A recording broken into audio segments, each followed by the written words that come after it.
Bienvenido al podcast de la vieja guardia.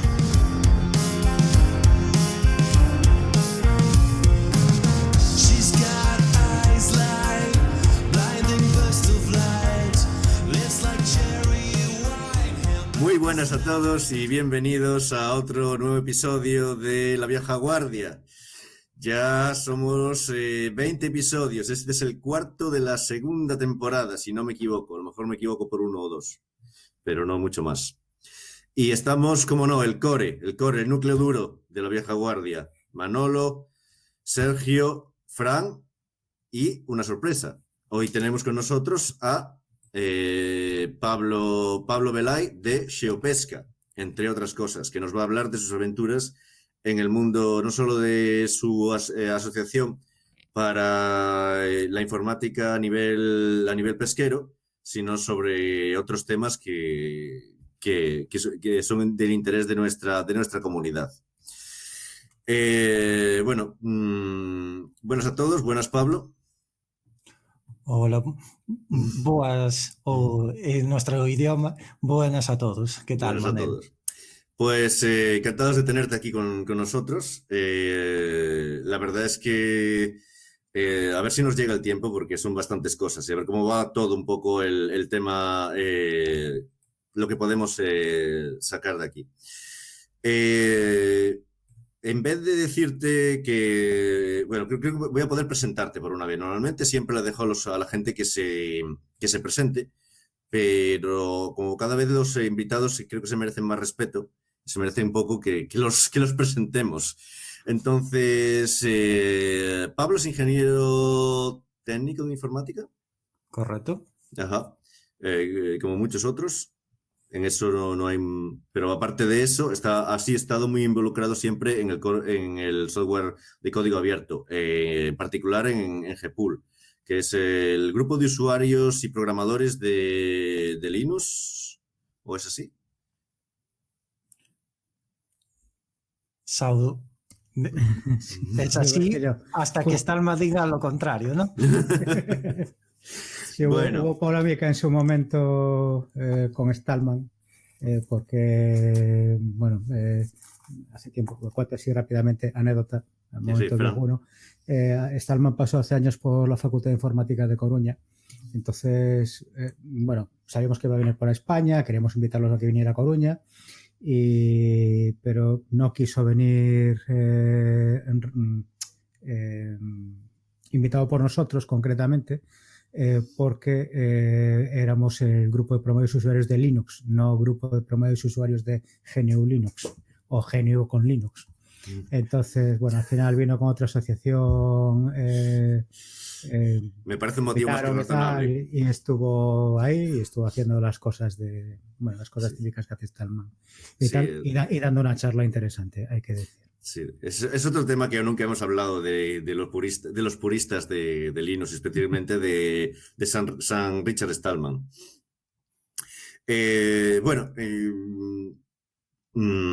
Pablo, tú estás en empiezas a contribuir código abierto con las comunidades de código abierto, y me estoy acordando de que llega un punto en tu vida que ganas un premio, creo que de una asociación de código abierto o de la Xunta de Galicia por un proyecto de código abierto.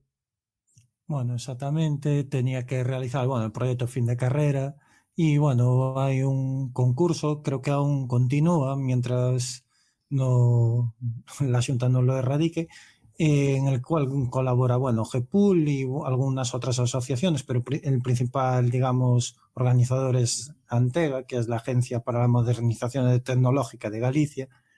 Y pues por realizar el proyecto en software libre, pues competían diferentes alumnos tanto de informática como de telecomunicaciones. Incluso el año que yo me presenté fue curioso, que competía con un proyecto de informática alguien de Bellas Artes, de generación de arte con inteligencia artificial y tecnologías libres, que fue la segunda clasificada.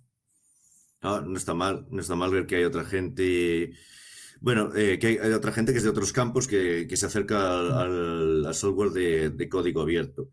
Y bueno, ¿a ti qué es lo que te hizo acercarte? Eso es algo que interesante, porque ahí estamos entrando en temas ya más privados, íntimos y personales. ¿Qué es lo que te hizo acercarte al código abierto? ¿Cuáles fueron las razones que te hicieron acercarte? Porque perfectamente podrías haber seguido otro camino de hacer software para empresas o interesarte por dos temas más comerciales o más técnicos, puramente técnicos, sin entrar en el tema, porque el software libre tiene un tema, digamos, político, tiene otro tema educativo, tiene muchas ramas. ¿Qué es lo que fue lo que te llamó la atención del software libre?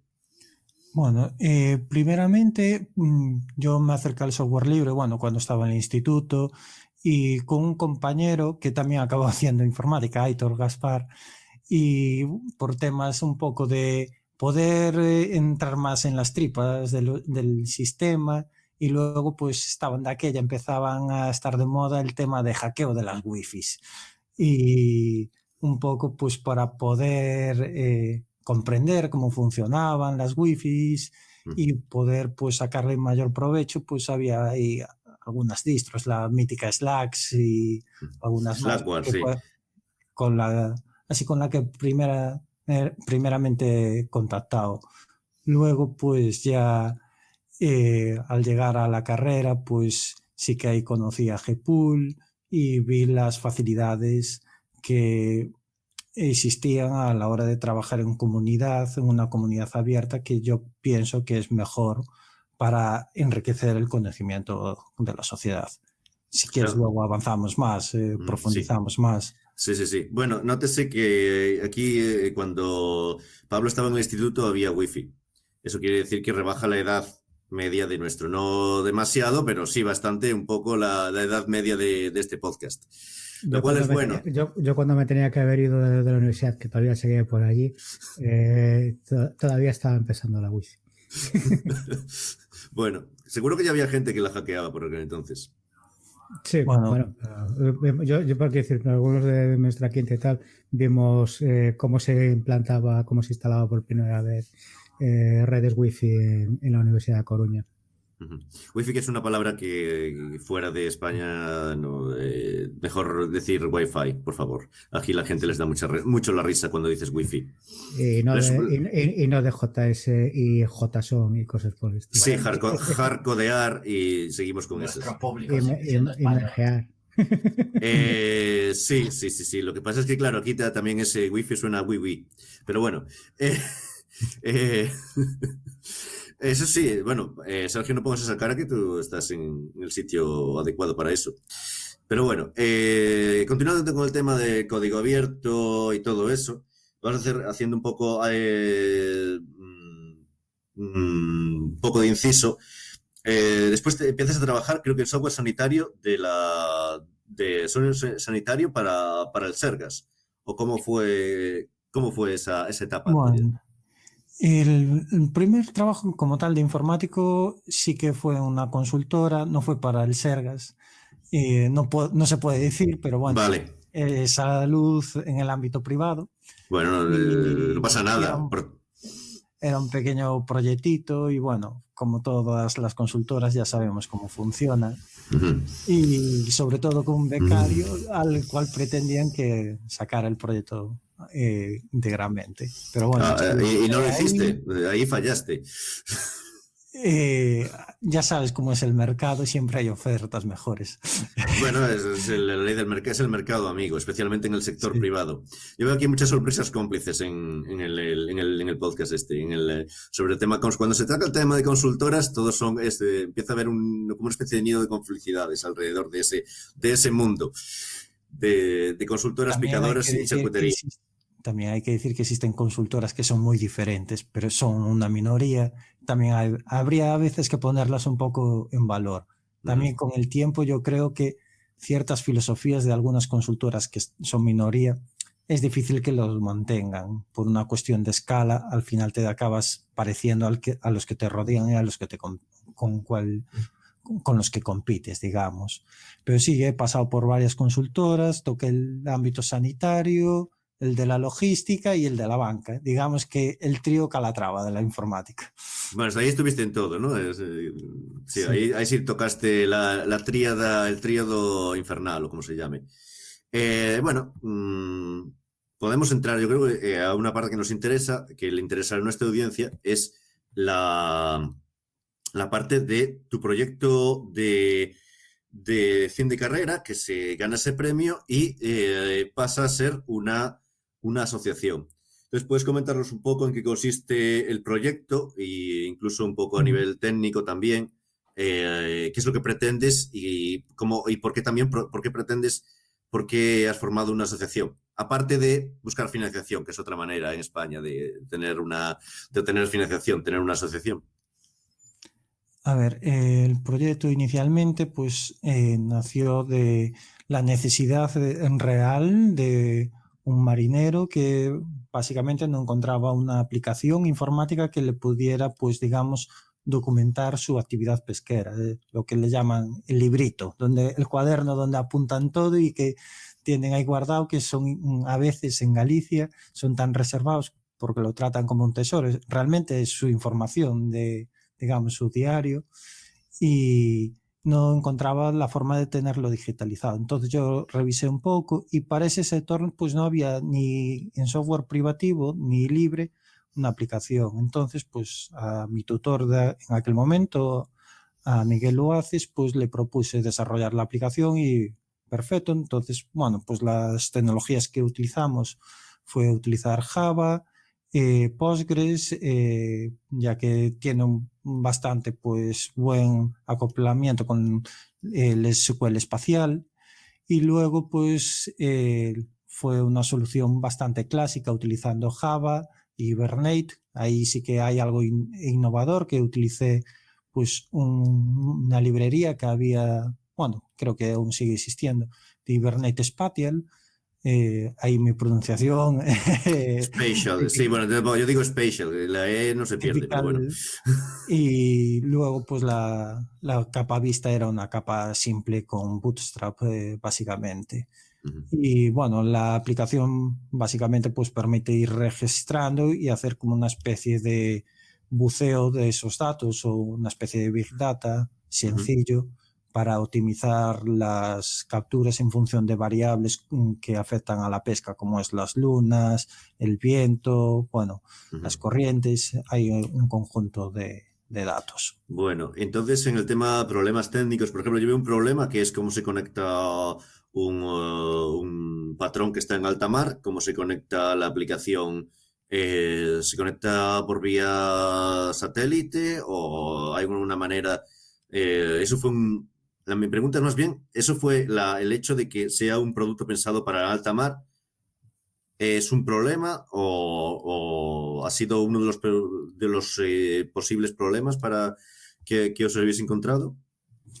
No, en principio la alta mar quedaba fuera del dominio de la aplicación, ya que digamos que estaba orientado para la pesca de bajura, es decir, la pesca que se realiza en el mismo día y que es principalmente en Galicia dentro de las rías. Así que nos garantizábamos en buena parte, no en todas, pero sí que de tener una cobertura simple con 4G a día de hoy. O sea, jugaste sobre seguro. Jugaste sobre seguro. Sí. Sí, porque el coste de satélite es escandaloso. Es importante. Ahí habría que buscar una estrategia de guardar los datos, aunque fuese un JSON, por ejemplo, y que cuando hubiese una conexión económica, pues volcarlos de forma masiva. Sí, de todas formas, sí. Yo también vengo de un puerto pesquero y el dinero al final está en altura, ¿no? En bajura, así hay también, no está mal, pero es más, seguramente sea más cómodo empezar por bajura. La gente por ejemplo, en arquitecturas de bases de datos, si lo empezases de nuevo, yo lo enfocaría en el CouchDB, el de la base de datos de sofá, que el CouchDB. Permite totalmente sincronización offline. El objetivo de esa base de datos es offline primero. Entonces tú almacenas toda la información y luego cuando llegas a una wifi o algún punto de que tengas poder transferir los datos, hace esa sincronización completa. Y se diseñó para teléfonos móviles, ¿La has usado recientemente, Sergio? Porque yo la usé en sus principios y me topé con todos los follones e infiernos habidos y por haber. Así, hombre, nunca, no es fácil. CouchDB era muy berlinés. De hecho, fue uno de los primeros proyectos que me encontré en Berlín cuando me vine aquí, que estaba súper de moda. Estaba CouchDB por todas partes. Había un grupo, incluso, que se hizo un framework que se llamaba Hoodie. Yo me acuerdo, era gente que iba al grupo de usuarios de JavaScript en Berlín, al que, por cierto, yo tengo mucho aprecio y que tuve muchos problemas últimamente y la verdad es que siempre era un muy buen ambiente allí. Y llegó un día incluso un señor de una ONG que parece que lo usaba para datos de vacunaciones, o ahora que está tan de moda, o datos médicos en África. Había una asociación que había sido financiada por la fundación Bill y Melissa Gates y que sí, o sea, eso funciona, esa gente pone mucho dinero para eso. Y había un señor que apareció por allí diciendo que gracias a que usaba Node.js y CouchDB, que habían acabado mucho antes que haciéndolo con PHP y que el proyecto se había hecho gracias a eso. De todas formas, él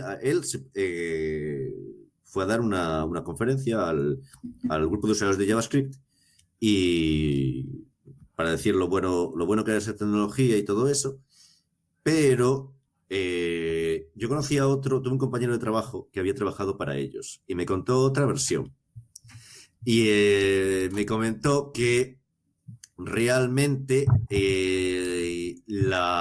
ahí viene la parte turbia, este plot twist completamente, que la fundación realmente, que el software realmente no se usaba, que el software realmente daba muchísimos problemas y que él se había ido y que le habían ofrecido dinero para que no hablase después de lo que era la empresa, bueno, la ONG, a cambio de que no hablase, de que firmase algo conforme no podía decir nada. Y le habían ofrecido dinero por eso. Y bueno, a lo mejor tendríamos que tener a esa persona un día de estos en el podcast. Parece mucho de Hola, ¿no? De algo que saldría en el Hola. Sí. No sé, en el Hola o en un tabloide británico de esos que tantos gustan a los británicos. Sí. Bueno, volviendo al tema que nos ocupa de la aplicación, ahora mismo es una asociación. No sé si tenéis alguna actividad prevista. Ahora mismo no está el tiempo para actividades, pero siempre es posible hacer cosas. A día de hoy nos centramos más en el tema, digamos, de auditar a las administraciones con el tema de la implantación del software libre, ya que realmente fue uno de los principales problemas que vimos también a la hora de difundir el proyecto, además de que el sector marítimo pesquero, digamos que en algunos temas es un poco analógico a día de hoy, es reticente a las tecnologías y sí que también pues un tema pues digamos de desconfianza a veces con ellas. Y sí, la asociación a día de hoy, el año pasado, de pandemia, como quien dice, sí que la actividad fue nula. Y en años anteriores, pues sí que hemos hecho pues diferentes talleres sobre diferentes tecnologías, Arduino, por ejemplo, o incluso algún proyectito con Raspberry o impresión 3D. También porque seguimos teniendo un pequeño robotijo submarino, un ROV, para hacer algunas pruebas también. Sobre todo lo utilizamos en el ámbito de los ríos. Eso es un tema interesante que quería también llegar a eso. Nuestra audiencia no sabe lo que es un ROV, así que ¿puedes explicar un poco en qué consiste un dron hidráulico o un dron submarino? ¿Cómo es? Cuéntanos más sobre el ROV. Vale, un ROV básicamente es como un dron, digamos, pero que es sumergible en el agua. En nuestro caso, la tecnología que usamos es la de OpenROV, que es un proyecto libre. Ajá. Bueno, a día de hoy, no sé exactamente cómo está, porque hay varios forks al respecto, pero sí que cuando lo montamos, digamos, era software totalmente libre y el funcionamiento, ya que en el agua es bastante difícil transmitir, digamos, las ondas, se basa en un pequeño cable de corriente a través de PLC con el cual se envían las órdenes al ROP. Tiene un pequeño inconveniente lo del cable, que hay veces que si vas muy por el fondo, por ejemplo, puedes tener el problema de que te enganches con el cable y Claro. se queda atrapado. Es un pequeño problema, pero sí que nos sirvió, por ejemplo, para analizar el fondo de algunos ríos y ver el grado de contaminación bastante importante. O sea que están los ríos, el fondo de los ríos en Galicia completamente contaminado, sobre todo las desembocaduras, ¿no? Sí, una de las pruebas que hicimos fue en la ría de Pontevedra. Bueno, también es que, sí, eso, lo siento, pero eso es jugar es como irte a Chernóbil a buscar radioactividad. Es que, en fin. Bueno, la ría, para nuestros oyentes que no son gallegos, la ría de Pontevedra es conocida por tener una pastera en la propia ría que manda todos los vertidos a esa ría. Por lo tanto, el grado de contaminación debe ser bastante alto. De todas formas, yo lo que me temo es que la ría de Pontevedra, más que no sé qué tiempo puede tener, pero principalmente plomo y metales pesados es lo que más se habla. A día de hoy, en teoría, se está recuperando y no es lo que fue, por ejemplo, cuando era más pequeño. Pero, claro, ahora tiene esa fama de ser de las más contaminadas. Creo que los últimos datos que viera por ahí está bastante peor la ría del Burgo en Coruña, por ejemplo. Ya, Pero la bueno, gente casi contamina más que las fábricas, es lo que me temía. pero sí, luego también pues te sirve pues para, por ejemplo, otro río en el que probamos es un río que hay en Astrada, un afluente del río Ulla, y también pues incluso puedes descubrir algunas verteduras, digamos, ilegales que quedan rastros en el fondo del lecho del río. Uh-huh. No, es una pena, la verdad, pero es un proyecto bastante interesante. La gente le interesa saber lo que hay ahí debajo. Yo creo que por lo menos a mucha gente le interesará conocer lo que son los fondos marinos, que cualquiera puede hacerse un ROP, porque es open ROP. O sea, es abierto.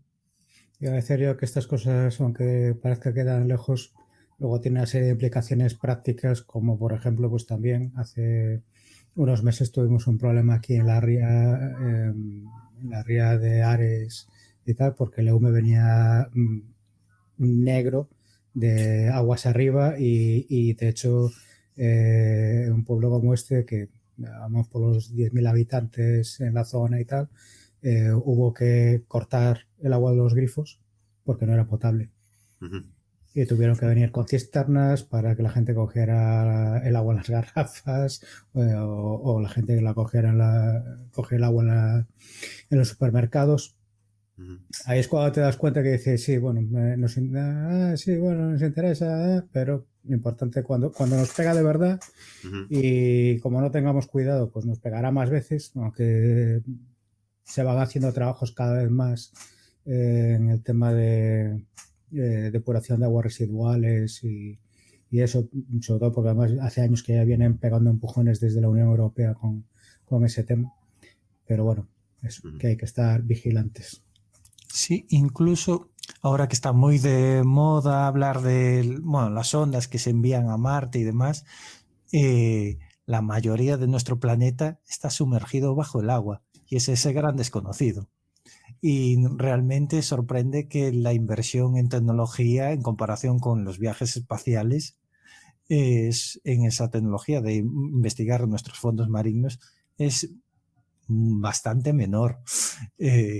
Incluso digamos que parte de nuestra alimentación parte de los fondos marinos y digamos que es una investigación un poco, digamos, olvidada. Incluso cómo puede también ser interesante como software libre entra o ayuda a otros elementos como puede ser la ecología o el cuidado del medio ambiente. Uh-huh. Bueno, está claro que hay muchos temas aquí que se abren y que se abren también para, no solo para la administración o para las empresas grandes, sino para cualquier grupo de personas que esté interesado o individuos que estén interesados en estos temas. Bueno, con estos temas, Manel, aquí en la Manolo. Universidad de Las Palmas de Gran Canaria, como también vivimos del mar en un 80%, también se hace bastante investigación sobre robots submarinos y sobre investigación marina, vamos, en general. Yo me he pasado por varios de los laboratorios de investigación y me han dejado ver los diferentes robots, los diferentes bichos que tienen allí montados, que tiran al mar y que tienen misiones largas. No son como el que comentaba Pablo con un cable, sino bichos sin cables que tiran y que con las corrientes marinas bajan y suben y están meses haciendo una expedición en medio del Atlántico. Y resulta todo muy curioso, pero eso de llevarlo a asociaciones personales, por lo que me comentaban, dicen, mira, es que los precios de la pieza mínima son 10 veces de lo que puede ser, pues yo qué sé, un motor para un bicho de estos puede ser 10 veces más caro que un motor para un dron de aire. Y así todo. Entonces, igual los costes no son tan simpáticos como para meterse alegremente. Bueno, ahí entramos en el tema de dinero. Yo no quería entrar demasiado. Ahí, bueno, después hablo con Sergio. Pregunto una cosa a Sergio. Pues se puede hablar de dinero, Pablo. Podemos hablar de cuánto vale un ROV o si habéis hecho algún truco como ponerlo, comprar una bolsa de plástico de Carrefour para hacer la estanqueidad. No, que va. Mira, tendría que revisar las facturas, pero te hablo de memoria. En su día, el coste de todos los materiales nos estuvo en $600 y importamos todo de Estados Unidos y como 70 o 80 euros de pagar aduanas. Así que por 700 euros. Tampoco fue tanto, o sea, tampoco es el dron de 50 euros que me compré y lo rompí en el primer día. Barato fue la aduana, que yo una vez pedí, bueno, en el trabajo, pedimos un par de ventiladores para una CPU que ya era antiguo y tal, pero bueno, estaba cascando, nos hacía falta ventilador de refrigeración, $10 por ventilador. $20 en total y nos calzaron 80 euros de aduanas. Igualmente. Aquí un saludo para los inspectores de aduanas. Mientras no te pidan los manuales técnicos de una pieza, no has sufrido aduanas de verdad. No, aquí tenemos a un técnico en aduanas, efectivamente, a un residente canario que nos puede hablar mucho más de aduanas. A lo mejor haremos un especial aduanas algún día, ¿por qué no? Hay un reality sobre eso, así que... El caso más drástico que yo viví fue ese. Pedimos una controladora de un servidor y cuando llegó a aduanas el tipo se empeñó en que quería ver el manual técnico de la controladora. Como, mira, ¿qué es lo que quiere?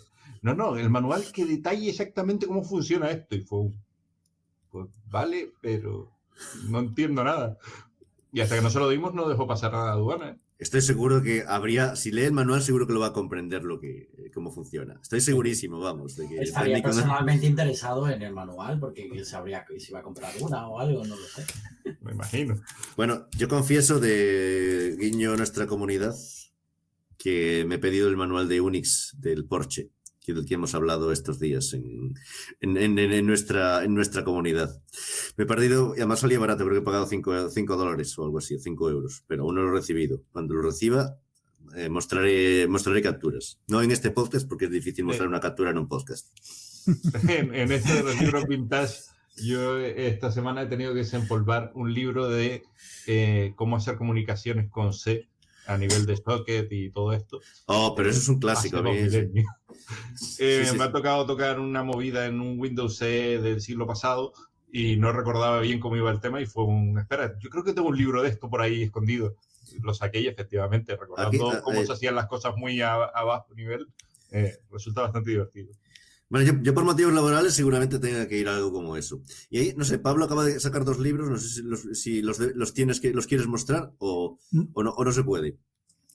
Mostrar se puede mostrar. No, es que la semana pasada en el centro en el que trabajo, bueno, pues descatalogaron libros y quería comentar la curiosidad de que el libro que antes voló fue el mítico de los sistemas operativos de Tannenbaum. No, ese es un clásico. Ni 24 horas estuvo en la estantería. Y bueno, a mí me quedó uno de los míticos estructuras de datos en C. Oh. Que a día de hoy, si me lo ve algún alumno, me dice, esto es para matarme en la cabeza. Pero bueno, siempre hay aquí algún problema interesante que se pueda aprovechar y adaptar para otras tecnologías. Porque, sí, bueno, otro tema... Yo debo decir, del libro de sistemas operativos me compré la versión del año 80 y algo por el vicio en Amazon. No sé si fueron 12 euros, es una cosa así de segunda mano. Mira, en Estados Unidos y eso. Y el libro de compiladores mítico de los dragones. El de los dragones ese también, ese lo tengo hace mucho tiempo. Ese fue un expurgo de la Facultad de Informática. Yo creo que todos somos nostálgicos, ¿no? De los libros y de la tecnología, pero yo me compré la Playboy del noviembre de 1972, donde aparece la chica del sombrero azul. Sí, señor, la foto de Elena, sí, señor. Es la foto de Elena original en la que todos los que hemos programado con programación gráfica hemos visto millones de veces, pero no en este esplendor. No entero. No podéis verlo, pero es fantástico. Entonces, bueno, este es un tema a veces puede ser un tanto espinoso, pero es historia. Es historia, no se puede borrar la historia, yo lo siento. Sergio está preparando la próxima semana, el 8 de marzo, ya lo veo ahí. Mejor no seguir por ahí, por favor, mejor no seguir por ahí. Pero, por poner la nota cultureta sobre esto, si alguien está interesado, aparte de buscar por ahí imagen de Playboy muy usada en tecnología, eso, aparece en la serie Silicon Valley, muy recomendable, que tiene unas risas, y aparece la imagen ahí, la tienen para usar para hacer experimentos de compresión de imagen, claro. Bueno, ya que ha salido el tema, recomiendo encarecidamente la entrevista que le hicieron a Elena 30 años después, creo que fue. Sí, ya estaba mayorcita, sí. Sí. En la que contaba cómo había pegado un subidón esa foto a raíz de haber sido escaneada y haberse usado para temas de análisis de imagen. Que además no es por, o sea, supongo que también, aparte de por ciertos otros temas, parece que esa imagen tiene una serie de propiedades muy buenas, de colores, de textura, y sirve como patrón de referencia a la hora de estudiar los algoritmos de... El problema que tiene esta imagen es que es muy blanca, quiero decir. El ser humano que se encuentra en esta imagen no es el ser humano... Es una persona sueca, escandinava. Por lo tanto, el tono de piel tiene que ser bastante pálido. Entonces entra mucho en los problemas que hubo con Kodak, por ejemplo, que se hicieron todas las calibraciones de las primeras imágenes y las primeras, lo que eran los negativos. La química estaba ajustada a un tono de piel muy blanquito. Entonces, durante un tiempo, las fotos de personas de color, nunca salían bien. Y con programación gráfica lo hemos vivido todos. O sea, todos los algoritmos se entrenan en Lena. Y luego llegas y no funciona en Obama, por ejemplo. Entonces, ocurre. Después todos los personajes son como Lena, todos los caracteres de programación gráfica son como Lena. Pero a ver, si yo voy a pasar 8 horas, 12 horas, 16 al día programando, prefiero ver a Lena que ver a Obama o ver a bueno, Sergio acaba de quedar congelado, pero no es un problema porque seguimos teniendo su audio. Hay un tema que me acordé de lo que hablamos del rover, de que tú, Sergio, has estado en un proyecto de la ESA. Sí. ¿Es cierto? No he estado en un proyecto de la ESA. Nosotros, la ESA hace rovers para multitud de usos, ¿no? Entonces, ellos aquí en Inglaterra hay una rama que es RAL Space, que se dedican a hacer pues lo que es la ingeniería robótica y los sistemas de control para los robots que van a Marte. Entonces, yo tengo parte de una empresa que hacemos agricultura robótica y llegamos a un acuerdo con la ESA para usar su tecnología, para usarla en las granjas. El objetivo que tienen todo este desarrollo sobre el espacio se supone que se tiene que aplicar en la Tierra. Y la gente normalmente cuando piensa en el espacio piensa en satélites, satélites principalmente. Entonces, ellos desarrollan muchísima tecnología. Si miramos el aterrizaje que ha hecho el Perseverance esta semana, absolutamente espectacular. Toda esa tecnología muchas veces no se aplica. Entonces, la ESA desarrolla robots única y exclusivamente para poder desarrollar sistemas de control sobre los robots. Nosotros tenemos licencias sobre la tecnología que se usa para hacer el control de la navegación y lo que es el hardware físico de las ruedas, cosas así.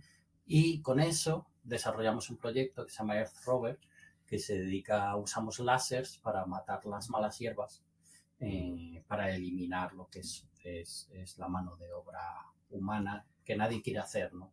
Los jornaleros no quieren estar en una cama arrastrada por un tractor arrancando hierbas con las manos. El tema es que el proyecto está en curso, son proyectos con un TRL bastante largo, o sea, aún les queda el tiempo para que esté listo para salir al mercado, suelen ser bastante largos. Nosotros nos subimos al caballo del Brexit porque con el Brexit no viene inmigración, y como no viene inmigración, la agricultura robótica parece que es el futuro inmediato o va a ser necesario. Entonces nosotros desarrollamos hardware y desarrollamos software.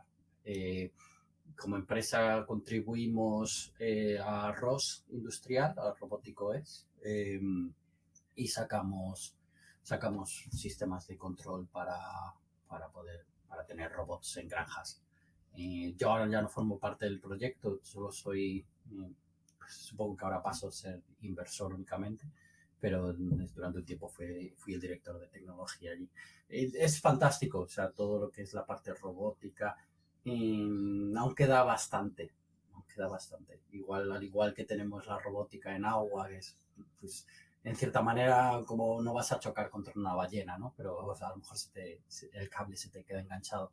En una granja, el robot puede que atropelle una vaca, pero a la velocidad a la que va, pues tampoco le va a pasar nada a la vaca. Pero lo más probable es que se te caiga por una zanja o se te quede enganchado en algo o venga alguien y lo robe. Ese es los típicos problemas que puede encontrar un robot en una granja.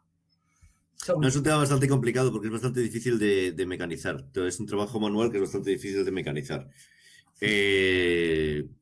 Un momento. Me comunican por el pinganillo. Vale. Yo puedo comentar una cosa antes de que se nos escape lo del rover y tal. Así meto la cuña política que Linux vuela en Marte. Hay un aparato mini helicóptero que acompaña al rover, que está desarrollado con software libre además, porque han publicado y han liberado el código fuente, está en GitHub y funciona con Linux, igual que el propio rover, que anda mandando a la Tierra las imágenes comprimidas con FFmpeg sobre el sistema operativo Linux. Vale. Bueno, ahora queríamos, antes de acabar con Pablo, yo quería preguntarle acerca del último. Hay dos temas ahí pendientes con Pablo. Uno es su experiencia en docencia, porque Pablo es docente ahora mismo. Tampoco queremos entrar mucho en eso. Y otra en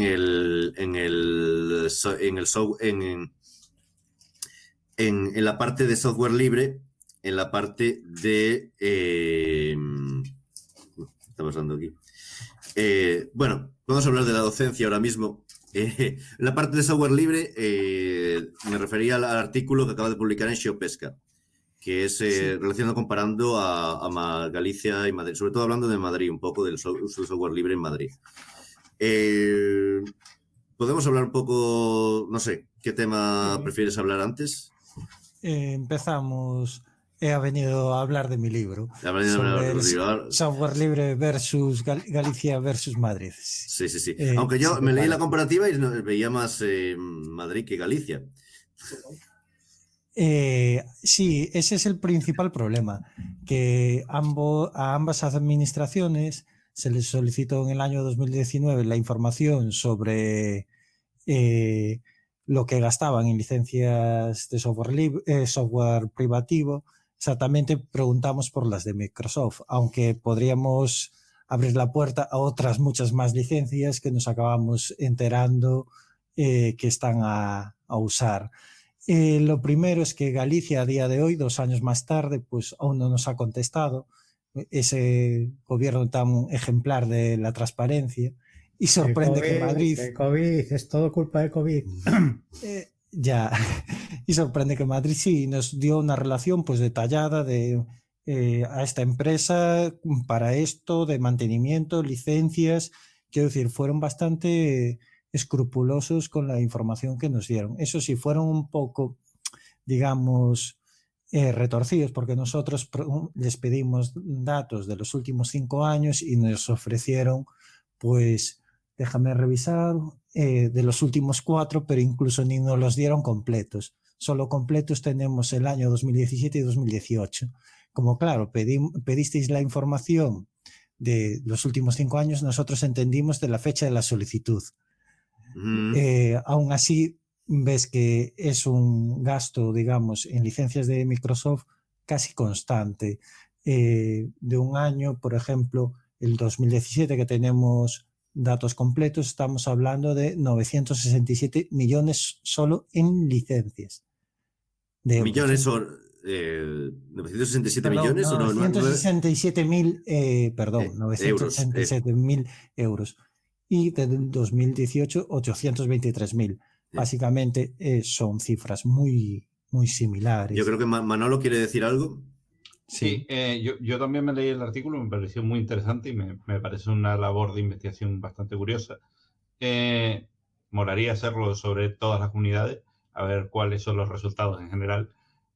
Pero, dicho eso, hay un truco gris ahí en medio que deberíamos de empezar a mirar desde hace un par de años hasta ahora, y posiblemente en el futuro sea el núcleo de todo esto, y es, vale, ¿software privativo o no privativo? Bueno, y cuando está en la nube, ¿qué es? ¿Es privativo o no es privativo?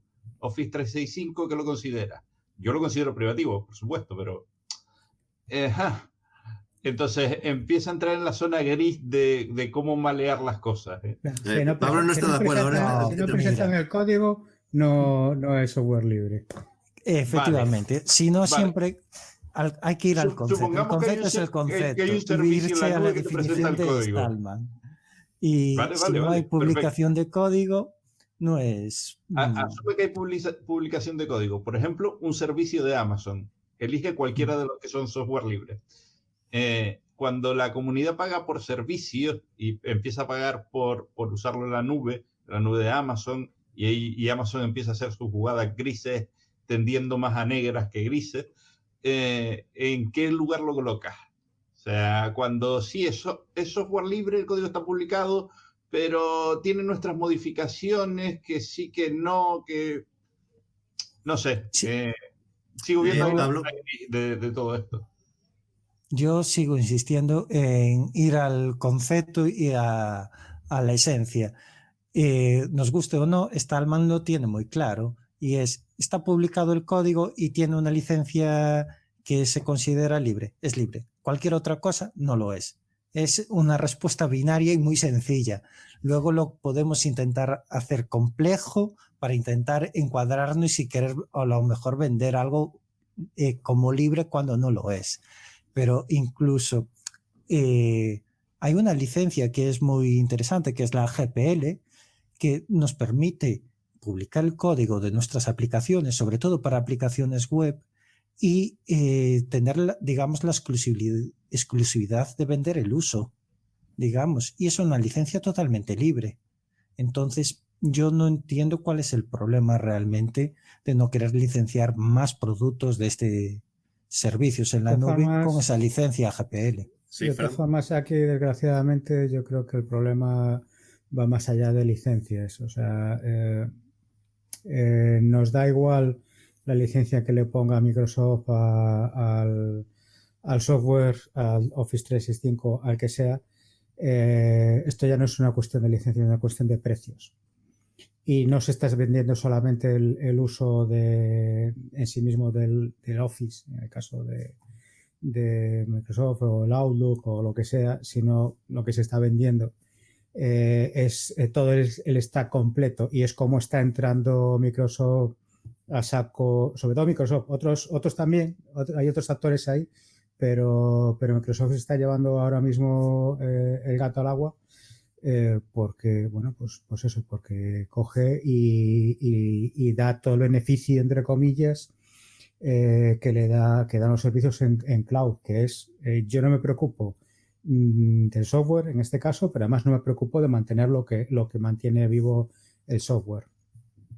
Y es, pues bueno, es el problema tal, que lo hemos comentado otras veces. En mi casa puedo hacer lo que me da la gana, si soy una empresa privada puedo hacer lo que me da la gana, pero como ciudadanos deberíamos de preocuparnos en dónde están físicamente nuestros datos de ciudadanos que tienen las administraciones públicas. Y ahí es donde está fallando el tema, y donde las administraciones se escudan en, bueno, sí, es que cumplimos las normas europeas a este respecto porque Microsoft las cumple, pero no sé, a mí personalmente no me parece suficiente razón. Entiendo el problema económico y entiendo que es un problema complejo, porque quien se ha pegado con hierro sabe que no es decir, me compro 20 servidores y los tengo funcionando durante 10 años y con eso amortizo. No, me compro los servidores, tengo que tener personal, tengo que tener recambios, tengo que consumir energía, tengo que tal, en fin, es un tema más complejo, y a lo mejor económicamente tampoco es, o sea, económicamente en global puede haber más coste usando soluciones en casa, sean libres o no. Es que el tema de on-premise requiere... Sí, pero el problema mayor es ese, que para temas de nuestros datos como ciudadanos, eso debería de ser, no debería ser un problema. A mí me gustaría hacer un poco de abogado del diablo, pero va a hablar ahora. ¿Te quiere decir algo, Pablo, para ser más abogado del otro lado? No, comentar que Manolo comentaba que sería interesante, por ejemplo, un estudio de las diferentes comunidades autónomas. En el repositorio de Git que va asociado a esta noticia, en el nivel superior puedes ver casi todas las comunidades que nos han contestado y las que no nos han contestado. Y hay ahí documentación desde Asturias, Cataluña, Aragón, Navarra. Y de la información que tengo a día de hoy es que en el ámbito educativo, de las que nos han contestado, exceptuando Extremadura, que utilizan tecnologías basadas en Google, y Valencia y Navarra, todas están apadrinadas por Microsoft Office 365. No todas nos han ofrecido los datos, pero sería interesante tener el cómputo global de cuánto se gasta y valorar y hacer una auditoría de este servicio, si lo implantamos de forma colaborativa entre todas las administraciones, cuánto nos cuesta.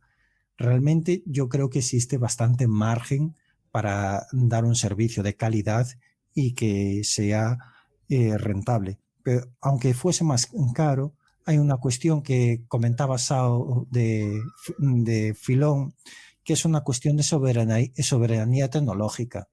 A día de hoy, incluso uno de los estudios, creo que era de la comunidad del Principado de Asturias, comentaba que iban a utilizar Office 365 sabiendo que se suponía un problema con la ley Patriot.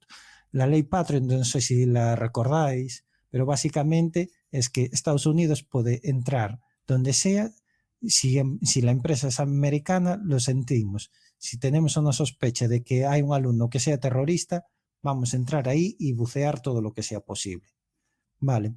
No solo eso. Luego, una de las preguntas que les lanzamos desde la asociación es que, claro, en el ámbito educativo utilizar la nube es un poco polémico, sobre todo cuando puede haber datos de menores, o en el ámbito educativo, sobre todo en el ámbito de primaria, es muy habitual, pero bueno, no es exclusivo de primaria, también hay en ciclos superiores. Alumnado con ciertas pues patologías o cuestiones específicas para estar almacenadas en una nube, y no tenían definido un protocolo ni de uso ni de consejos para el personal. No solo es profesorado, también existe personal de tipo administrativo, y no preocupa. Y yo creo que es una cuestión que Sí, Manolo, ¿querías decir algo? debemos hacer de Pepito Grillo. De hecho, en esa línea, iba a decir otra cosa, pero ahora que he salido por esa línea me resulta más interesante.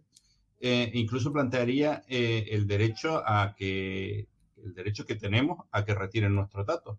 Hacer un estudio sobre eso en las comunidades autónomas puede ser una risa, porque vete a cualquier ayuntamiento, cabildo o lo que quiera y dile que retiren tus datos de donde los tengan metidos, ya sea la nube o sus propios servidores.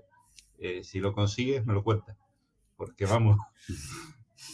Aunque por ley es obligatorio sí, hacer eso. Ya, pero tiene ciertas implicaciones técnicas, porque la ley no ha tenido en cuenta muchas cosas, ¿vale? Como por ejemplo, la ley te obliga a tener copias de seguridad de los datos de los últimos 4 o 5 años, dependiendo del entorno. Vale, perfecto. Yo quiero que retires mis datos. ¿Los tienes que retirar de las copias de seguridad? Sí, no. Si lo tienes que retirar de las copias de seguridad, ¿cómo lo haces? Sin alterar las copias, que no las puedes alterar. Entonces, no sé, la ley siempre ha ido un poco por detrás de la tecnología, y en estos casos creo que va desastrosamente por detrás, pero independientemente de hecho hay físicamente hay cabinas de almacenamiento que imposibilitan, están hechas para eso, para conservar, imposibilitan el borrar información durante los años que tiene de caducidad la información, según se establezca por administradores, el fabricante o lo que sea. Bueno, hemos hablado, sí, ahora que sale el tema, ya para terminar con Pablo, el tema de la docencia muy brevemente. Tú ahora mismo estás impartiendo un ciclo de programación de aplicaciones web, ¿o cómo es el tema? Sí, de desarrollo de aplicaciones web. A día de hoy soy docente, pero soy un docente interino, de estos que vamos de peregrinaje de curso en curso, en el mejor de los casos. Anteriormente estuve en Cantabria, pero bueno, yo he tenido bastante suerte, pero tengo compañeros que en un mismo curso a lo mejor pasan por 8 o 10 centros.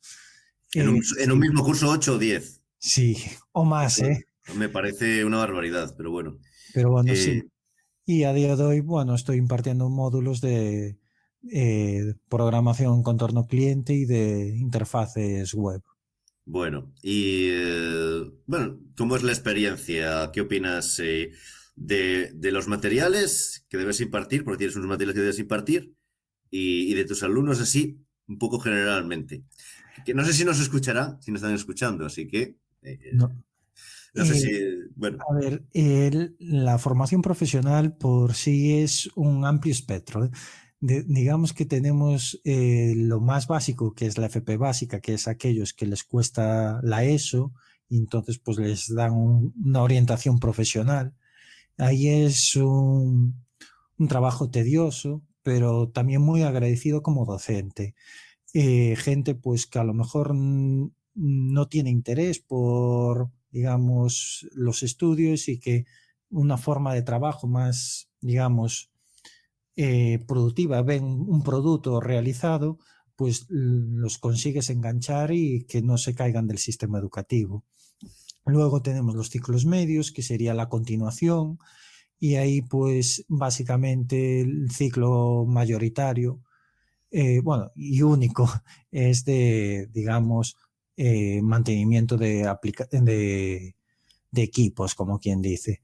Y luego en el ciclo superior, digamos que ahí tenemos 3 modalidades. Yo la que más me gusta es la de desarrollo web, y es en la que estoy este año trabajando, pero luego tenemos otro de aplicaciones multiplataforma, que a día de hoy para mí no tiene mucho sentido, ya que digamos, aplicaciones de escritorio y aplicaciones web, cada vez el mundo es más difuso, digamos. Sí, o sea, se están acercando los dos mundos muchísimo en paradigmas, eso está claro. Sí. Y luego hay el otro que es ASIR, que básicamente es sistemas. Y sobre el tema del alumnado, ya te puedes imaginar, es muy diverso, pero incluso dentro del ciclo superior, yo siempre estuve dando, digamos, la formación tradicional, y este año pues he tenido pues la suerte, digamos, de dar formación 100% a distancia y formación modular, que es para adultos, lo que se llama tradicionalmente o popularmente a veces nocturno. Sí. Y en el nocturno, pues mira, he tenido pues... Pensaba que iba a ser pues más o menos un grupo homogéneo, y es mucho más diverso que Lo que te esperabas. Pero sí. suele ser el nocturno, realmente hay gente que tiene... Yo es que hice un nocturno y tenía 20 años. O sea que por circunstancias, pero no sabía muy bien, es que la verdad, eso es cierto, tampoco sabía dónde me metía. Y después hay gente que tiene mi edad ahora mismo. Yo tengo ahora mismo gente de mi edad que conozco y que están haciendo el mismo ciclo que el que estás impartiendo tú. Sí, yo creo que el nocturno es una buena solución, sobre todo ahora en tiempos de COVID hay que reubicarse, una buena solución para reactualizarse profesionalmente algunas personas. ¿Crees que es posible una persona con 40, por decir algo, con 40 años puede empezar a trabajar en el sector sin demasiado contacto previo anteriormente? Pues mi experiencia es que depende mucho de las, digamos, voluntades o del interés final al final del alumno. Les va a implicar mayor esfuerzo, eso sin duda, porque la informática es una cuestión abstracta, pero incluso este año yo nunca me imaginé a alguien de psicología como alumno en un ciclo de informática superior.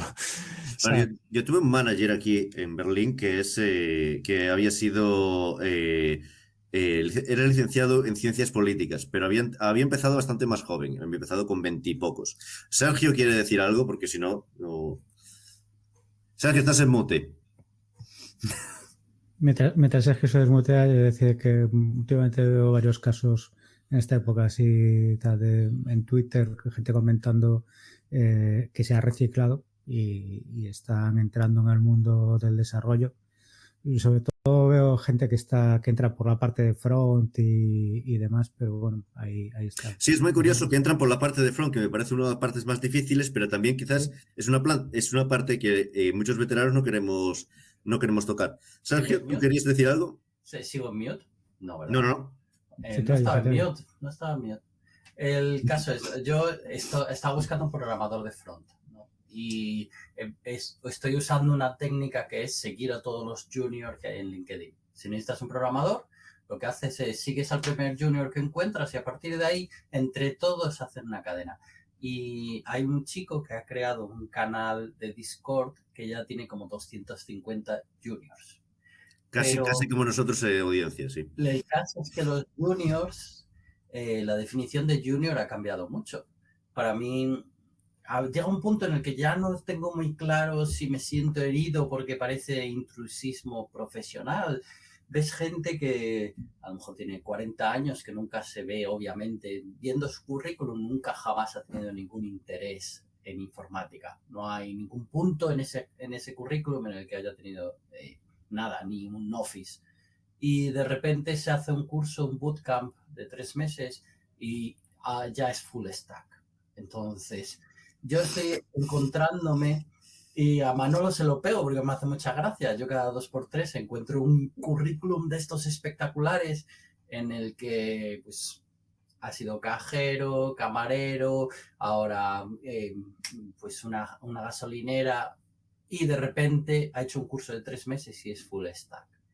Y dices tú, bueno, ¿qué es esto, no? Entonces empiezas a indagar y resulta que hay muchísimas academias como Henry que te hacen un curso intensivo y les enseñan a hacer un HTML 1.0 de aspecto que es un montado en React, y eso es un programador full stack. Y yo voy escarbando, he contratado a uno de los chicos que se presentó allí y dijo, mira, yo he hecho esto y estoy en segundo de carrera y tengo 25 años, ¿no? Uh-huh. Entonces, es una persona que entra tarde en la informática, porque yo entré con 11, 12 años. Bueno, eso es un comentario controvertido, porque 25 años es una persona joven y que tiene muchísimo. Pero entra tarde en la informática, porque normalmente tú tienes gente... Esto es una discusión que teníamos muchísimo en la oficina siempre, porque el interés por la informática suele empezar muy temprano y hay programadores muy jóvenes. Esto es como la gente que juega al tenis. Tienes gente que juega al tenis desde los 5 años y gente que juega al tenis desde los 25 años. Pues ya es un tema de que lleva 20 años entrenando esa persona. O sea... De todas formas, yo conozco gente que ha entrado con 20 y pocos y están acabados en Google, Facebook, una de las grandes. No estoy diciendo que no se pueda hacer, solo estoy diciendo... Y también hay que pensar que el día a día no todos tenemos que saltar vallas a 100 kilómetros por hora. O sea, no es así. El día a día de un programador es lo que es. Se dice que entras por frontend porque... Técnicamente el frontend, cuando yo era joven, era como desagradable. Uy, tú eres programador de frontend, que HTML es un lenguaje de programación, jaja, ¿no? Y sigue siendo así, ¿no? Se sigue bromeando mucho sobre el tema. ¿Es HTML no sé si programador? Pablo, ¿quieres decir algo al respecto? Apunte docente, HTML no es un lenguaje de programación, es un lenguaje de marketing. Entonces, claro, tú ves muchos juniors que dicen que HTML es un lenguaje de programación. Entonces, para mí, hablábamos que tenemos que empezar a hacer en diferentes categorías. Ahora ya tenemos que tener alevines, ¿no? Yo creo que sí. Yo creo que sí hay gente que sí, que realmente para empezar, porque también en la empresa hace falta ese tipo de personas, pues sí. Manolo, ¿quieres decir algo? Sí, también creo que tiene bastante la culpa el mundo empresarial en sí. O sea, cuando sacan una oferta de trabajo pidiendo un junior, realmente no están pidiendo un junior en el 90% de los casos. Están pidiendo a alguien que ni siquiera haya empezado a tocar nada. Entonces, claro, tú sacas una oferta como junior, contratas a alguien que ni siquiera llega a junior, y al que es un junior le dices que no lo contratas porque está sobrecualificado y que realmente es un senior. Y empezamos a complicar la cosa y al final pasa lo que pasa. También hay un tema antes de... Perdona, Pablo. Junior es una palabra muy peyorativa para alguien que lleva 3 años programando pero que aún no sabe programar. Y os dejo con ese pensamiento. Pablo, ¿querías decir algo? Sí, una cosa que comentaba Sergio es que estas empresas que te dan ahí un curso intensivo, no es casualidad tampoco de que ofrezcan tecnologías digamos, de iniciación orientadas hacia el frontend. Al final es menos abstracto que el backend. ¿Y cuál es el problema? Yo me he visto códigos que dices tú, Dios, ¿cómo haces esto en frontend? De un for competiciones ahí, en vez de intentar, si la API te ofrece que puedas mandar una colección y que ya te haces una única consulta. ¿Sabes? Faltan al final conceptos de base muy importantes, y al final la idea de estas empresas es cuál es la mejor forma de vender un programador, con la interfase y hacerlo muy bonito y digamos bajar cierta abstracción de algunos conceptos. Y es un problema muchas veces que deberíamos enfrentar, que es digamos la desnormalización de la formación o empeorar la calidad de la formación en el ámbito de las ciencias de la computación. Esto no sería, digamos, imaginable en otras profesiones. Por ejemplo, no vemos hazte electricista en 30 horas. Y es una profesión que, digamos, tiene un carnet profesional y está regulado. Bueno, había eso. Hazte arquitecto en 10 días. Esto no quiere decir que la solución tampoco sea una regulación estricta. Mi experiencia es, en el ciclo, veo gente que viene de matemáticas que son perfectos programadores y muy buenos, o de otros ámbitos, incluso biólogos que me han sorprendido, ¿sabes? Claro, biología es un campo muy complicado. Pero la programación es algo que uno puede adquirir. O sea, aprendes a tocar un instrumento y puedes aprender a tocar un instrumento. Puedes ser músico aprendiendo, sí, puedes ser músico perfectamente.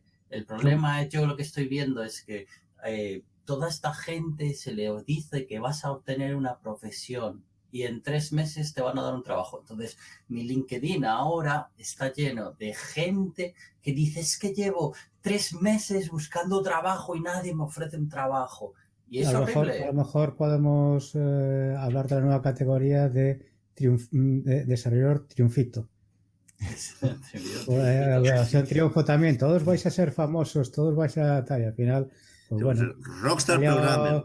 David Bisbal y tal, y luego el resto pasan sin pena ni. Sin embargo, había muchas veces que hay gente que me para por la calle, no voy a negarlo, gente que me conoce, me para por la calle y me dice, ¿cómo consigo un trabajo de informático? Claro. Así de simple y claro. Yo tengo una amiga que hace 3 años decidió que ella era maquilladora y decidió que, bueno, que ya no quería ser más maquilladora, se iba a hacer programadora de frontend.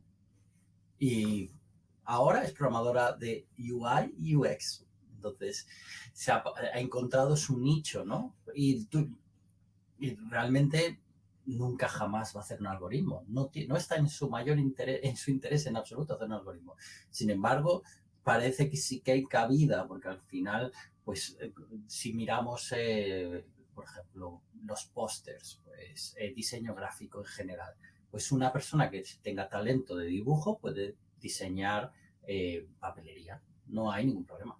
El tema de UX parece que también es un poco, se desprecia muchas veces. Dices, estos no, técnicamente no son tal, puede ser más o menos gente técnica, pero tiene un trabajo detrás, y lo digo porque, bueno, por la empresa en la que trabajo yo, tiene un equipo, no sé si ahora son como 15 personas, solamente para la parte de UX. Claro, cada mínimo detalle, el tamaño del botón, en la posición todo eso está, pero súper calculadísimo. Pero el tema es que el mundo es muy grande, el mundo empresarial es muy grande. Tú tienes la tienda de la esquina que necesita una plantilla montada y esa persona puede ser, no tiene por qué ser un informático. No. Y todo el mundo necesita la tienda de la esquina. Yo tengo todo mi dominio, este es mi dominio, esto es mi Instagram o lo que sea, mi template de PrestaShop, ¿no? Entonces, sí que hay cabida. Lo que están haciendo estas empresas es aprovecharse de que existe esa cabida en el mercado para intentar vender a esa gente esos cursos y que acaben en trabajos cualificados. Manolo, hay una cosa más en este rollo. Y es que, y esto lo he visto aquí bastante a menudo, digamos que hay un salto desde que tú acabas la carrera o acabas el FP o acabas cualquier cosa que estés estudiando o sin haber estudiado nada, sí, y el mundo empresarial. Entonces, este estilo de empresas lo que intenta es rellenar ese hueco, coger a gente que a lo mejor ha acabado la carrera y decirle, mira, vale, genial, te sabes todos los algoritmos de ordenación de memoria. Ahora vamos al mundo real, que te voy a enseñar lo que se destila en una empresa de verdad, para que ese salto no se lo coma la empresa. Entonces, he visto aquí empresas haciendo eso y llegando a acuerdos en los que, vale, pues si contratas a uno de los míos, lo tienes que contratar como mínimo este periodo de tiempo y yo me llevo, pues, no sé, un 10%. Hablo a lo loco porque no recuerdo el número. Un 10% Pablo, de lo que cobres y cosas así. Sí, incluso este tipo de academias, al final, los empleos que crean son unos empleos con muy bajo valor añadido. Es como contratar a un músico que solo sabe tocar una pieza de memoria. No sé si me explico. Digamos que sin tener una base de solfeo, es muy difícil que luego te pongan otra partitura y que sepas tocarla bien y rápido. Incluso una cuestión que se insiste mucho en la formación reglada, como es en FP, es la capacidad de poder aprender otras tecnologías. Y yo creo que que sí que tiene sentido en ciertos ámbitos una especialización tan clara, pero yo creo que es importante que el alumno o el trabajador tenga un conocimiento, digamos, full stack, que conozca todas las capas, luego que se especialice, pero no invertir el orden, porque entonces es como intentar explicar a veces, multiplicar, explicar el concepto. El problema que tiene eso es que al final lo que dices es un ingeniero. Ese es el perfil que estás describiendo. Y no todo el mundo, ni todo el mundo está con tiempo tal o la necesidad o lo que sea para ser ingeniero. Pero al final hay veces que bueno, pues hay gente que es un especialista, es un especialista en lo suyo, es alguien que, por ejemplo, pues sepa maquetar bien una web sin saber con mucha profundidad lo que haya en el backend, pero es alguien que tiene un trabajo y además un trabajo que merece su importancia y eso. Entonces, pues para eso también puede estar bien. Al final, esto sí es diferente en cierto modo el mundo de la tecnología porque es muchísimo más variado, pero a la vez también pasa como el resto de ramas de conocimiento y demás. Puedes tener un ingeniero superior, un graduado, puedes tener alguien que no es ni una cosa ni la otra, pero tiene ciertos conocimientos técnicos y tal, y hay cabida para todos. Y no todo el mundo está muy emocionado, como los que hemos aprendido a programar desde los 11 años, pero pueden ser igualmente buenos profesionales. Luego, a lo mejor no es un mega crack. No sé si querías decir algo. Sí. Que empezó a programar con 7 años en binario, pero... Sí. El tema del frontend es que en España, por ejemplo, se estila mucho que tienes un diseñador gráfico que te hace una pantalla estática en Photoshop y luego tienes un maquetador que te hace el CSS y te lo maqueta y te lo pone bonito. Luego puede haber un programador en JavaScript que hace la interacción con el backend y luego un backend y luego un gestor de bases de datos. Y todo eso es un equipo de programación, ¿no? Pero las webs modernas no se hacen así. Tú tienes un diseñador gráfico que hace CSS y que lo que desarrolla, por ejemplo, los diseñadores con los que yo trabajo en Inglaterra son así. Son unos escandalosamente buenos como artistas y te hacen un diseño perfecto, precioso. Y luego te dan el CSS preparado, montado. Porque el CSS ya no se considera en Inglaterra como algo técnico. Es algo que es parte de la persona artística. Entonces, en España, yo cuando veo yo estoy en los dos foros en LinkedIn y están los diseñadores de fuera diciendo, pues sí, un diseñador gráfico que haga UI UX tiene que saber un mínimo de CSS para darle las cosas listas para que el maquetador frontend y programador frontend te lo den. Pero en España no, en España sigue el diseñador solo hace un Photoshop. Pablo. Sí, una curiosidad en esta misma línea. Existe, digamos, bueno, tal como se organiza la formación en España, una lista de trabajo que es en el ámbito del arte. Existe una lista de informática para ese ámbito. Incluso yo creo que es mucho más práctico y es una apuesta de mayor valor añadido hacia los diseñadores y de reducir tantas piezas. Me parece una Manolo te está dando la razón. O sea, aquí todo el mundo está muy de acuerdo, pero Manolo te está dando la... A ver, yo creo que es una cuestión de tiempo. La evolución de la informática ha sido muy rápida. Entonces, pasábamos de hacer tablas en HTML para maquetar a tener CSS, a cualquier cosa, Flash por en medio, en el que no hacían falta tantos conocimientos técnicos. Creo que es una cuestión de evolución, y la evolución natural es la que creo que estaba comentando Sergio, que la gente que se dedica a la parte de diseño entienda algo de CSS como para poder dejar un resultado ya final. Independientemente de eso, creo que al final, por lo que decía antes Fran, nos movemos en un espectro muy amplio, hay de todo. Hay una tienda de la esquina como hay quiero montar un Google Docs. Entonces, entre un espectro y el otro, creo que hay cabida para todo, ¿no? Hay gente que tiene muy pocos conocimientos de los junior, de los malos juniors que hablábamos antes, que tienen también su mercado, de hazme una web con un WordPress y yo no quiero saber nada más, porque es que además no estoy dispuesto a pagar nada más. Entonces, creo que yo ahí puntualmente discrepo todo. de que haga falta un buen junior para eso, pero bueno, a lo mejor estamos hablando de eso. Sí, no sé, Pablo, que es nuestro invitado. Nah, pero lo del mal junior ya lo estáis diciendo todo. Es una profesión con muy poco valor añadido y una profesión caduca. Yo creo que es más un parche que una buena solución, ya solo pensando como contexto social. Es un trabajador con fecha de caducidad, lo que estamos hablando. Y yo creo que sí, como algo introductorio para una profesión puede estar bien, pero a la larga no puede ser que existan a día de hoy consultoras que buscan en la lista de paro, te damos un curso con las tecnologías concretas que tenemos para este proyecto y luego en 6 meses se acaba el proyecto y todos fuera. Estamos hablando de unos... Sergio, ¿qué querías decir algo? Yo todos los años intento tener 2 aprendices. Entonces, aprendices a la vieja usanza. Pueden venir de programador, o pueden venir de universidad, o pueden venir de algún sitio. Entonces, yo intento buscar estos 2 aprendices que yo creo que vayan a despuntar, ¿no? Entonces, ahora mismo tengo este chico en Argentina, porque mi empresa es pequeñita, no puedo andar contratando localmente.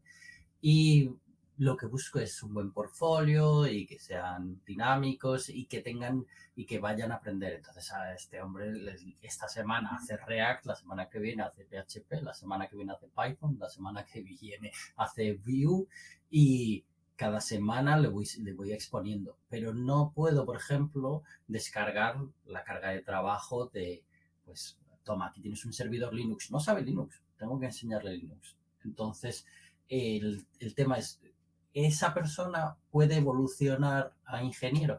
Está en segundo de carrera. Como ingeniero, yo ya veo que va a evolucionar, pero hay profesiones en las que realmente no puedes aprenderlas sobre la marcha. Informática, yo a los 25 ya tenía muchísimos años de experiencia, no recuerdo haber aprendido. Bueno, ahí ese es un tema que es un tema controvertido. Y finalizando esto, y es un pensamiento, no quiero profundizar en esto, pero nosotros aquí hemos tenido la fortuna de haber empezado en esto muy jóvenes, y vosotros con 12 años, 16, 18, los que sean, y hemos podido tener esa fortuna y de descubrirlo y de entrar en eso y estar obsesionados en vez de estar un domingo por la tarde yendo por ahí o un sábado, estarnos horas y horas haciendo nuestras cosas o cuando sea, o incluso después del instituto, por ejemplo. Pero no todo el mundo ha tenido esa oportunidad por X motivos, y entonces el hecho de que una persona haya podido estar dándole a la tecla desde que tenía 16 años, o que tenía 12, o que tenía 20 incluso, y se ha podido hacer eso nos convierte automáticamente en privilegiados. Me estás malentendiendo, porque realmente nosotros tenemos unos problemas de haber aprendido de manera no organizada. Yo he vivido en Cambridge durante mucho tiempo, he trabajado en una empresa que todos los graduados, toda la gente que contratamos venía de Cambridge. Entonces yo sí que he notado la diferencia de mi educación. Yo estudié en una universidad, Lincoln, que no está muy lejos de Cambridge, pero no deja de ser, no es Cambridge. Y mi educación y su educación. He tenido programadores de Manchester, de la Universidad de Manchester. Manchester es una universidad fantástica y la calidad de la educación en Manchester es muy superior a lo que estudié yo, ¿no? Entonces, yo he visto estos programadores que no han empezado con 11 años, sino que han empezado pues cuando entraron a la universidad, ser realmente buenos, ¿no? Entonces, muchos de ellos, pues, técnicamente, desde el punto de vista de algoritmia, me han superado, hacen cosas que dices tú, bueno, esto es increíble. Y yo he hecho mucha algoritmia. Te puedo decir, Manolo, que estuve mirando mi código de las Demoscene esta semana. Pero vamos, que por ejemplo, mi base matemática para inteligencia artificial, mi carrera tenía inteligencia artificial. Soy un inútil, un patán en ese tema. Entonces, todo depende de por dónde vengas. No, habría que mirar si el sistema también inglés, el sistema inglés de enseñanza, porque yo conozco otra gente que también ha estudiado, aun pudiendo estudiar en el sur de Europa, se han estudiado en Inglaterra y han dicho que no tiene nada que ver y el sistema inglés, el sistema británico es mucho mejor. E incluso profesores que voy comparando decían, no, en España, por ejemplo, el sistema educativo es el mismo que hay en Eslovenia, en este caso, y en Alemania y en Luxemburgo, creo.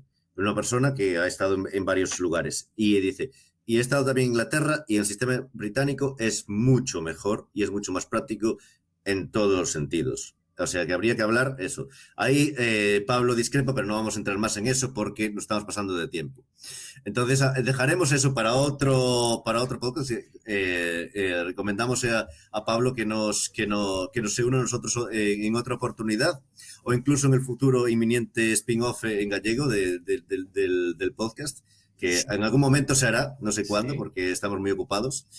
Solo sí. una cosa, como conclusión creo que todos tenemos claro que el software libre es una buena herramienta educativa y que ayuda a mejorar para ser buen programador, independientemente del lugar de donde inicies tú, digamos, andada en el ámbito informático, más autónomo o más reglado. Eso creo que lo tenemos todos bastante claro. Y que las soluciones que, como pueden ser de licencias estilo Microsoft, son una desventaja para desarrollar nuevos profesionales. De hecho, aunque vayamos a cambiar de tema, me cuelo aquí.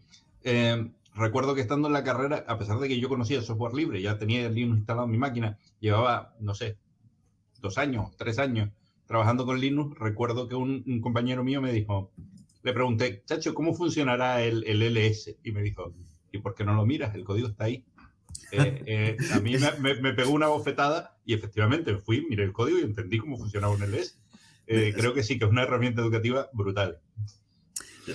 Yo aquí, sí, no quiero prolongar esto mucho más, pero me acuerdo de que creo que Pablo para un cierto discurso me preguntó una vez ¿qué opinas? ¿Qué ventajas tiene el software libre? Y yo por entonces le contesté, bueno, para mí creo que el software libre, la ventaja que tiene es que transforma a un consumidor en un productor, en un maker, en una persona que hace, porque tú permite, en vez de consumir un producto, la informática como producto, en crear tú uno nuevo, modificarlo, adaptarlo a tus necesidades y convertirte en, sí, lo que se llama ahora un prosumer o directamente un creador.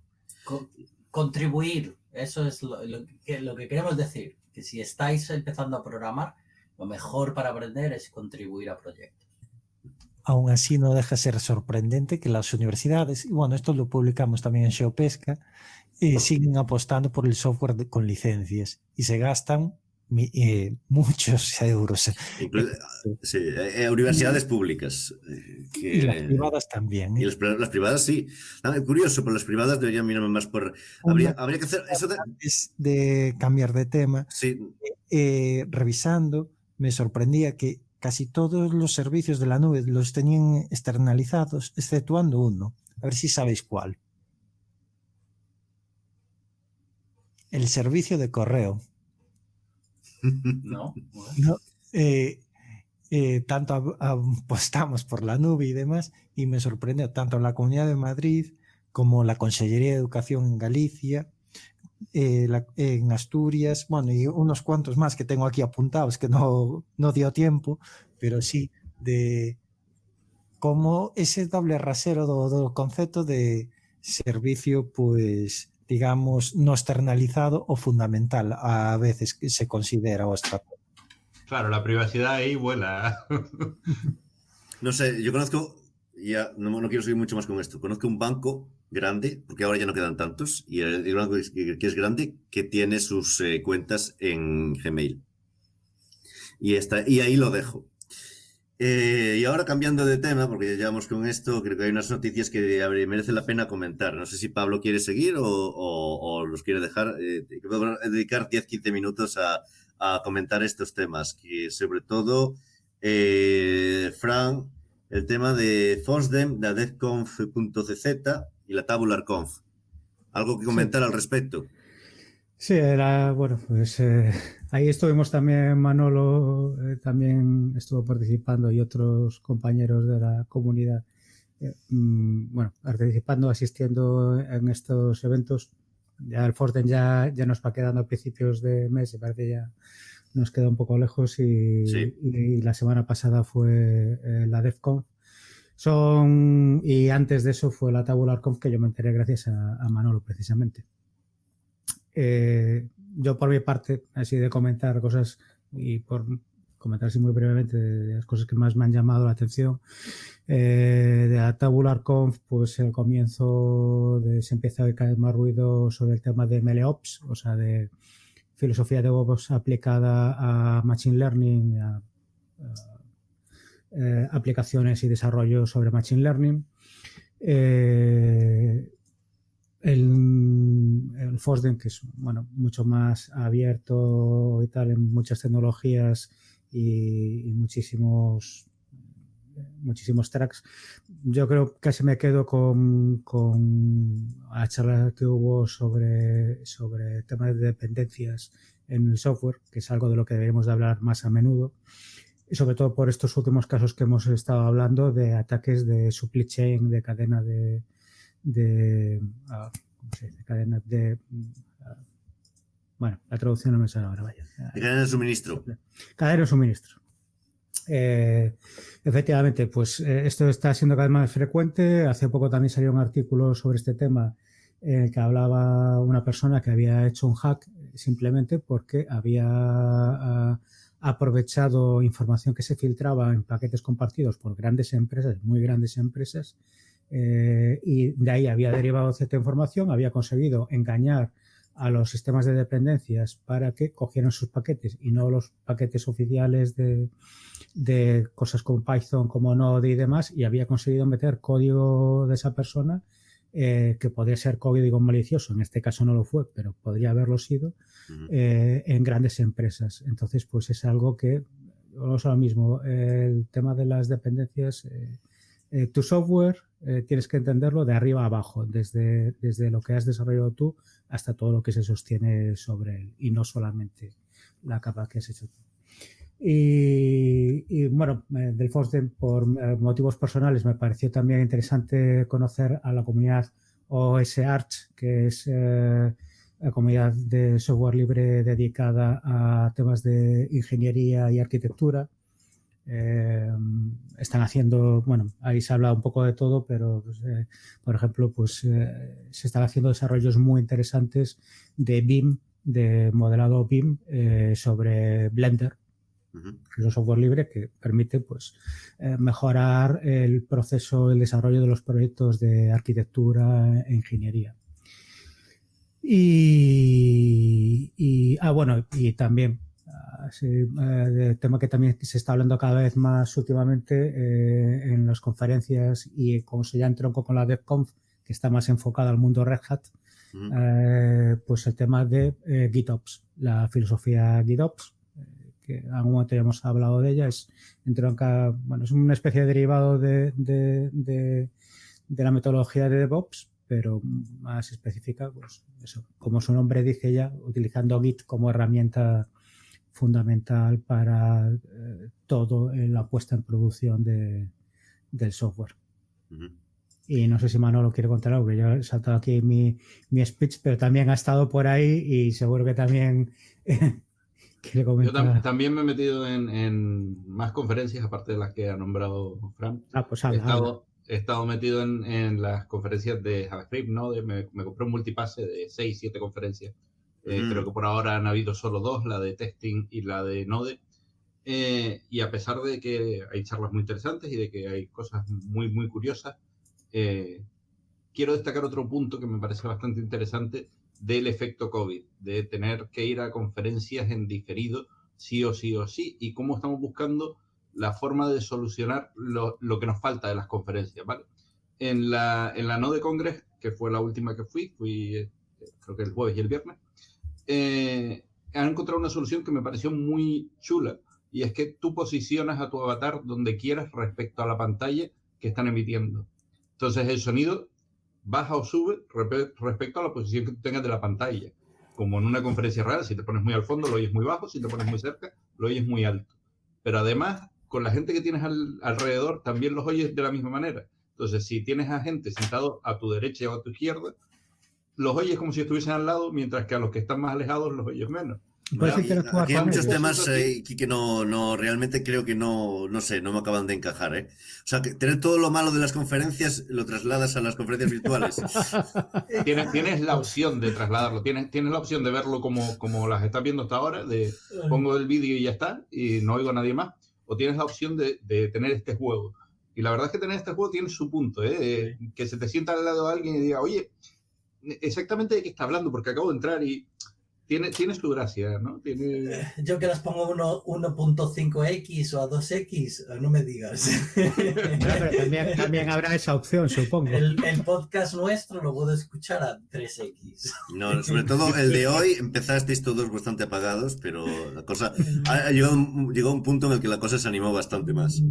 Y luego el otro detalle que me parece curioso de esto, perdona Manel, es cómo buscamos esa parte de las cervezas de después, ¿no? Entonces, cómo están buscando la forma de jugar en línea, juegos en plan el de dibujar y adivinar qué es lo que está dibujando y cosas. ¿Sabes? Sí, la DEFCON hubo también eventos así, incluso con cervezas de verdad en línea y eso. A eso voy. Me llama mucho la atención cómo estamos buscando esa parte que nos falta de las conferencias, que para mí posiblemente sea más importante que la parte técnica. Sí, a veces es el tema de, pues eso, el pasilleo y tal es de lo que más se agradece en estos eventos. De hecho, para nuestro siguiente programa tendremos un organizador de conferencias que no voy a decir el nombre. Esperamos tener un organizador de conferencias que no voy a decir el nombre. Así que queda para el siguiente programa, bueno, que tendremos ahí. Que organiza conferencias y hace más cosas. Y hace más cosas, aparte de organizar conferencias. Y hace eso. Bueno, algún que otro tema tengo aquí. El tema del. Ha habido un ataque interno, un empleado de Yandex. Sí, bueno. Después sí, a otra noticia, brevemente, antes de las preguntas y respuestas, que es Nvidia acaba de capar, de limitar las tarjetas gráficas para el minado y bueno, aquí tengo dos noticias por lo que veo y otra que es una tarjeta solo para minado y otra restringida que no se puede hacer minado. Nvidia intentó el primer camino de capar las tarjetas y en vista de que eso no iba a dar solución, porque entre otras hay driver open source para las tarjetas de Nvidia y les permitiría seguir minando tranquilamente, han optado por sacar un camino alternativo y es sacar tarjetas exclusivas para minado. Lo que había dicho yo en el podcast anterior que tenían que hacer. Efectivamente. Eso quiere decir que hay en Nvidia que nos está escuchando. Nuestros saludos. Es que yo tengo acciones de Nvidia. Yo me considero... Aquí tenemos a uno de los máximos accionistas de Nvidia. Sí. Ya sabes cómo llegó la información a Nvidia. Ay, Dios mío, mis 4 acciones de mano. Sí. Pues sí, eso, que al final han sacado una línea de tarjetas, porque es una línea completa, han sacado 6 modelos de un golpe para minar, para criptominar monedas. Pero a mí me parece muy frustrante esto que hace Nvidia. Muchas veces, por ejemplo, cuando caparon para que no pudieses hacer inteligencia artificial en las gráficas, quitando parte de la precisión para que no pudieras, pues la comunidad se lo tomó fatal. Y luego cogieron y dijeron, ¿a que sí? Pues resulta que las redes neuronales funcionan muy bien con esta precisión capada. Vamos a seguir con este camino. Pero fue algo muy interesante verlo vivir, nacer en ese momento. Pero me parece muy curioso cómo intentan estas empresas controlar la funcionalidad de las gráficas. No, vende todo lo que puedas, desarrolla nuevos productos, saca al mercado. La gente quiere comprar como accionista, ¿no? Pues yo cuando veo el stock subir, quiero que suba más, quiero que vendan más. No capéis, fabricar más. El tema es bastante complicado porque están en una situación casi de monopolio, semimonopolio, oligopolio, como se llame, porque realmente no tienen competidores grandes. Montar fábricas, crecer. ¿Qué es lo Esto me recuerda, no sé si lo comentamos en un programa anterior, se publicó la historia del Linksys famoso, que fue de los primeros cacharros en los que se le podía meter Linux, y el gran éxito de ese cacharro que todavía se sigue vendiendo hoy. Ese router. Años después, el router Linksys, el WRT. sí. Bueno, ya sabes cuál os digo. WRTG54, sí. Ese. El gran éxito fue que tuvieron, porque les forzaron a respetar la licencia libre del software que habían metido ahí, pero gracias a eso la gente podía hacer más cosas con el cacharro y se vendió más. Efectivamente. Sí, Lo que pasa es que a lo mejor... un poco de sentidiño para estas cosas, de sentidiño de los negocios. Sí, pero bueno, ahí es otro tema. Las estrategias económicas a lo mejor van por otro lado que las estrategias. O sea, realmente hay muchos temas ahí No creo que vaya más por ahí, sino porque ten en cuenta que hay toda una línea de mercado esperando a que las últimas tarjetas de Nvidia salgan al público en general.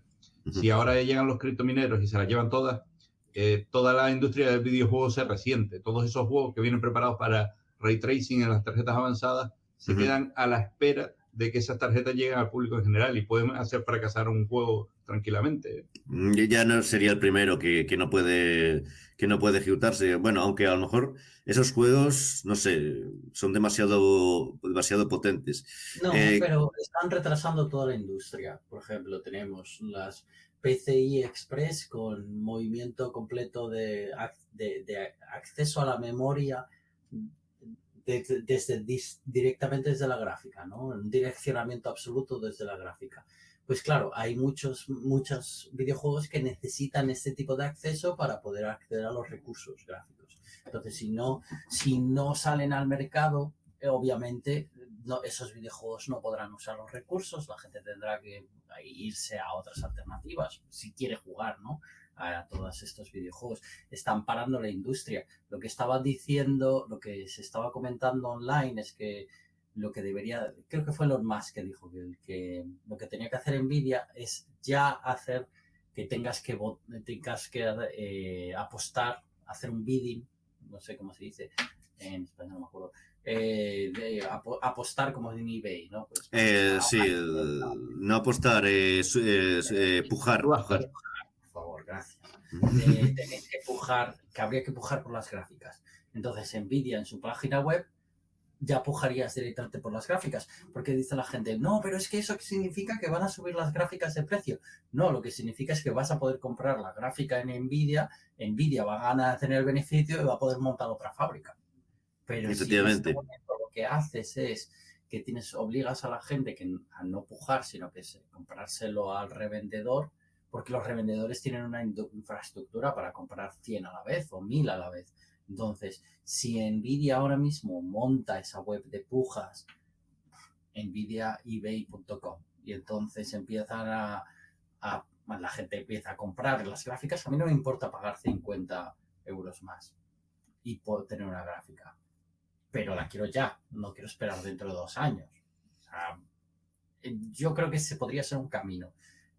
Es un camino que están consiguiendo, pues toda la parte de revendedores. Es el mercado que está así, no hay suficientes recursos, entonces el capitalismo infernal convierte que el precio de la electricidad suba a $17,000 para que puedas jugar a un videojuego. Bueno, a lo mejor nos vale el juego, no lo sabes. Guiño a Texas, ¿no?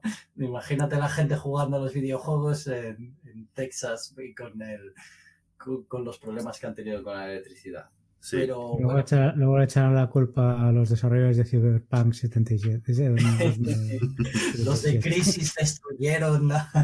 Que realmente habría que hacer un especial para hablar de desarrollo de videojuegos y traernos a alguien del mundo de desarrollo de videojuegos. Ya tuvimos a Rubén, que tiene su estudio, y a Diego, que ha trabajado mucho en ese campo, o algo bastante en ese campo. Bueno, tenemos otro pequeño tema aquí que es hablamos de MLOps, hablamos de CAD libre. Sí, no, eso es lo que comentaba yo ahí de los congresos Vale. y esto. O sea, Y bueno, entonces yo creo que por hoy le ha llegado bastante. Hemos tratado bastantes temas, hemos tenido un invitado que nos ha iluminado sobre muchos aspectos del código abierto y de sus ramificaciones en el mundo real, porque una cosa es la teoría, otra cosa es la práctica. Y preferimos a gente que sepa de lo que habla y de que tenga experiencia en el mundo real en montar, por lo menos aquí, una asociación de software de código abierto. No es algo que se vea todos los días. Pues un placer teneros a todos y muchas gracias y hasta la próxima. Chao. hasta luego. Chao, chicos. Aburiño.